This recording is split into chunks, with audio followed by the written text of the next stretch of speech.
तो हम पढ़ रहे हैं अष्टावक्र गीता सूत्र 14।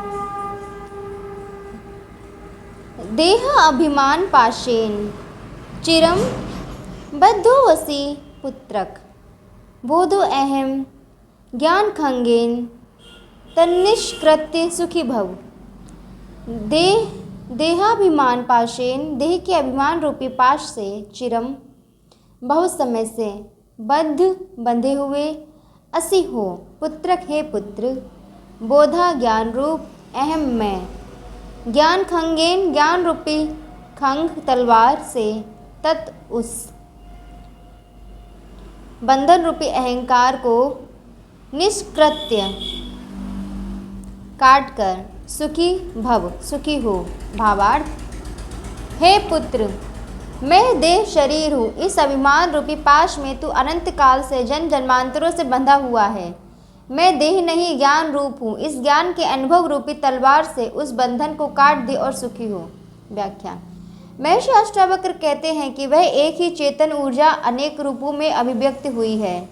शरीर के भीतर भी वह चेतन आत्मा विद्यमान है। यह शरीर उसी का विस्तार मात्र है जो कि 5 महाभौतिक तत्वों से मिलकर बना हुआ प्रतीत होता है। लेकिन इन 5 तत्वों पृथ्वी, आकाश, जल, वायु और अग्नि का निर्माण, उत्पत्ति भी उसी चेतन ऊर्जा से हुई है। उसी आत्मा का विकास मात्र है। शरीर दिखाई देने वाली आत्मा है, जबकि आत्मा ना दिखाई देने वाला शरीर है, अलग नहीं है। लेकिन तेरा केवल इतना संदेह है कि तू स्वयं को मात्र शरीर ही मानता है, आत्मा नहीं मानता।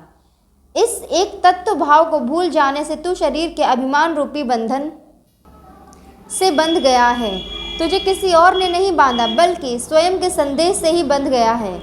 यह शरीर और आत्मा के अलग होने की शंका भी तुझे अनंत समय से है। इसी कारण तू कई जन्मों से इस देह अभिमान रूपी बंधन में रहा है।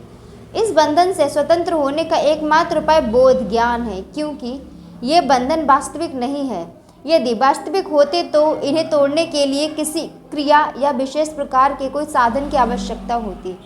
यह शरीर मेरी आत्मा है, यह आत्मा से पृथक है, ऐसा विचार करना ही भ्रम है, मात्र एक कल्पना है। अतः इस संदेह कल्पना को मैं शरीर नहीं हूँ, बोध मात्र हूँ, इस ज्ञान रूपी तलवार से काटकर मुक्त हो, सुखी हो। शंका का निदान विश्वास से ही संभव है। वहाँ पर अंग्रेजी दवाइयाँ प्रयोग नहीं की जाती। भूत का इलाज ओझा ही कर सकता है। वहाँ बाबा जी की धूनी की राख ही काम करेगी। डॉक्टर का कोई दवा या इंजेक्शन काम नहीं आएगा। अष्टावक्र ज्ञान रूपी तलवार से ही इस अज्ञान रूपी शरीर के अभिमान को समाप्त करने के लिए कह रहे हैं, क्योंकि अज्ञान रूपी अंधकार का विनाश ज्ञान रूपी प्रकाश के एक किरण से ही संभव है। वहाँ पर अन्य सभी साधन व्यर्थ होते हैं। सूत्र 15। निसंगो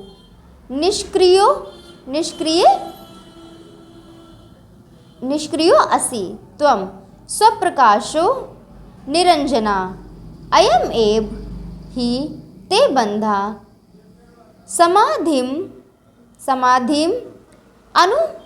अनुतिष्ठसि। शब्दार्थ, निसंगो संग सहरहित, निष्क्रिय जो क्रिया न करता हो, जिसमें कोई क्रिया न होती हो, असि हो त्वम तुम, स्वप्रकाशा जो स्वयं अपने प्रकाश से प्रकाशित है, निरंजना जिससे कोई दोष नहीं, जो दोष रहित है, अयम यह, एव ही निश्चय रूप से, ते तेरा बंधन है, समाधिम समाधि को, अनुतिष्ठति अनुष्ठान करते हो। भावार्थ, आत्मा तू संग रहित है, क्रिया रहित है, स्वयं से प्रकाशित है और सभी प्रकार को दोषों से मुक्त है।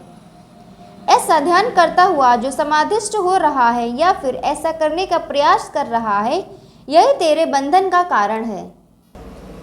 इस सूत्र के माध्यम से महर्षि अष्टावक्र आत्मज्ञान हेतु समाधि के अनुष्ठान को भी बंधन बताते हुए कहते हैं कि तू आत्मा ही है, शरीर चित्त आदि नहीं। आत्मा को तुझे प्राप्त करना नहीं है, वह तो प्राप्त ही है। उसको तुझे कहीं जाकर खोजने की आवश्यकता भी नहीं है, वह तो तुझमें ही विद्यमान है। फिर इस समाधि की क्या उपयोगिता? समाधि का प्रयत्न किस लिए कर रहा है? प्रयास से तो भौतिक वस्तुएं या भौतिक सुख प्राप्त होते हैं। श्रुति कहती है करने से अकृत रूप मोक्ष सिद्ध नहीं होता, क्योंकि कर्म का जो परिणाम होता है वह अनित्य होता है। मोक्ष कर्म से उत्पन्न नहीं होता, ज्ञान से भी नहीं होता। ज्ञान से तो केवल शंकाओं का समाधान होता है। अब विद्या अज्ञान के बाद जो रह जाता है वही तू है, अतः तू जहाँ है वही मुक्त है। यह अज्ञान तो अज्ञान द्वारा ही समाप्त होता है। अष्टावक्र कहते हैं कि कोई भी कार्य या भावना मुक्त नहीं कर सकती, क्योंकि तू उससे बंध जाएगा। यह आत्मा सभी में व्याप्त है, उसकी अप्राप्ति करने का केवल संदेह है। ब्रह्म की प्राप्ति अप्राप्त वस्तु की प्राप्ति नहीं है। नित्य प्राप्त हो जाने से वस्तुओं के संदेह का निदान हो जाता है। इसके लिए जप तप योग साधना समाधि आदि की कोई आवश्यकता नहीं है। औषधि केवल बीमारी का इलाज करने के लिए होती है, शारीरिक स्वास्थ्य तो उपलब्ध ही है।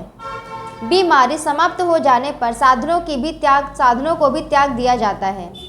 आपके पास अमूल्य मोती हैं, उसकी केवल परख कर लीजिए। कार्य शरीर द्वारा होते हैं। उपासना भक्ति मन से, योग साधना से मन की चंचलता को दूर करता है, जिससे व्यक्ति की साध्य स्थिति बनती है, प्राप्ति नहीं होती। अतः तू समाधि का जो अनुष्ठान प्रयास कर रहा है वही तेरा बंधन है। इसे भी त्याग दे, क्योंकि इस प्रयोग के पीछे तेरी मोक्ष प्राप्ति की वासना जुड़ी हुई है।